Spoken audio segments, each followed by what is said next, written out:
up, YouTube? It is Magic Mistress here today with another Divine Form video, and today's topic is going to be unicorns. I'm going to be going over things that are key traits, the life path of unicorns, and if this resonates with you, you may be this divine form in space. In order to know if you're from space, there are many videos you can watch over star seeds, which one calls out to you, which resonates with you.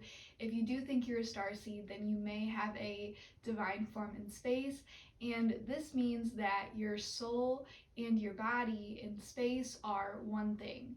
And this is really different compared to Earth. We have the mind, body, spirit, and soul. And in space, it's all one thing. I'm going to call it a form instead of a body. It will show you your life path here on Earth, your special psychic abilities. So let's just get right into it.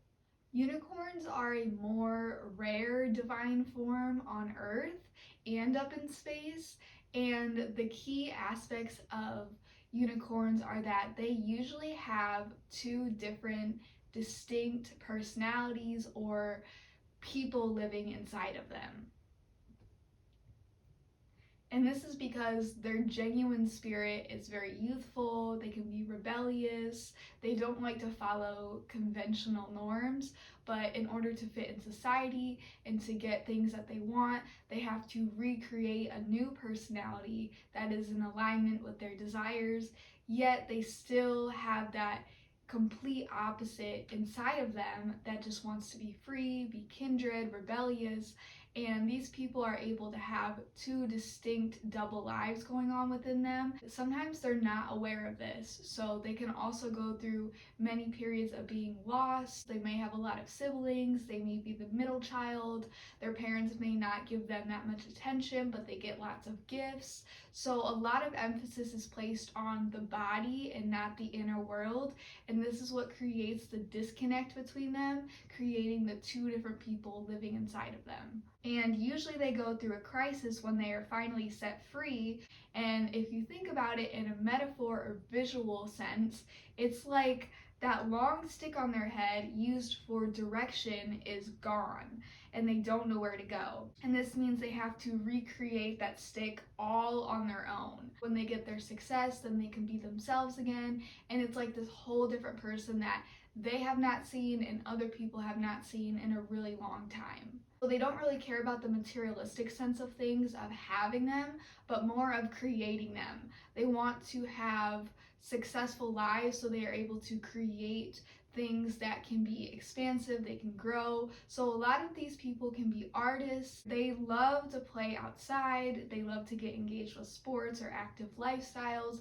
They love to go, go, go. They're not really people that want to sit down and have deep conversations, more of living life as much as they can actively. So because they live with two different people inside of them, whether they are aware of this or not, it can be a blockage between merging with someone, and they can feel very alone. So they may have friends, they may have a partner, but they don't actually feel like this partner understands them, and they feel separate but loved for being separate. And they often feel like if they did show their true self, they would be taken advantage of, so they can have their guard up a lot of the time and most of the time become this guard. They are usually not into the psychic studies, but they have extremely powerful manifesting abilities because they are able to really envision themselves as where they want to go, and they're able to rapidly change into that person. They may like superficial things with all aspects of their life. So with music, with hobbies, with friends, with careers, it may just look like a quote unquote normal life, like very normal. It's like there's no identifying opinion with anything, even shows they watch. It's really just for entertainment and disconnecting from the self. But when they get older, they're able to express this part of themselves, and that's why I say that they may like more childlike things because they're getting in touch with the person that they've been lost from for a very long time. Usually it's like a 10-year period of that disconnect between the self.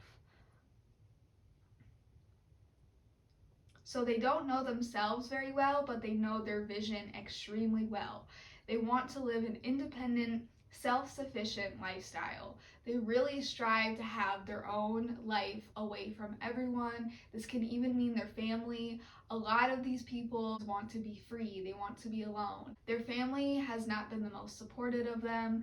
They may have been supportive of that other fake personality they had, but not the true essence of them. So their main goal is to get away from family, but not to be completely separated.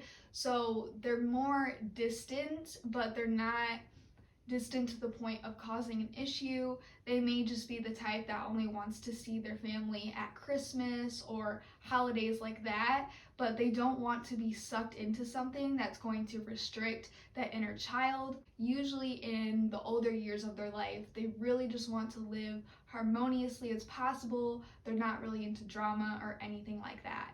And it's like they can be seen as an old soul with a young spirit. So these people are ageless because their main purpose in life is to finally figure out themselves. They may run into relationships that are of sabotage since they have kindred spirits, and usually people want to take advantage of that, which is why they shield themselves with that second personality.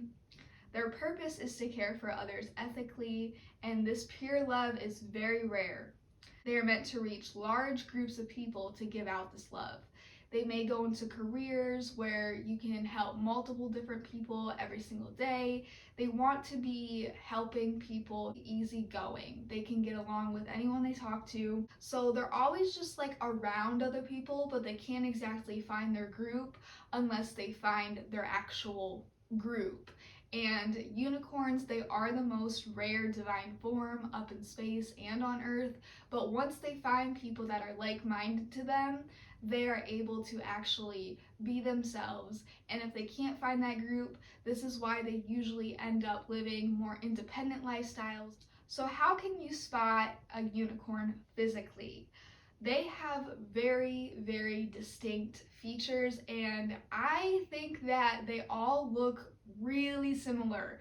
Pointed, square faces. And I say pointed because it's not like a normal square face. It's like very attractive. These people are like model level, just beautiful natural features that they don't have to wear a lot of makeup if they are girls, and if they're guys, they just have that model look. Like they have their cheekbones poking out, and they usually have undertones of olive, golden, tanned, and I do see a lot of them resonating with the colors pink, purple.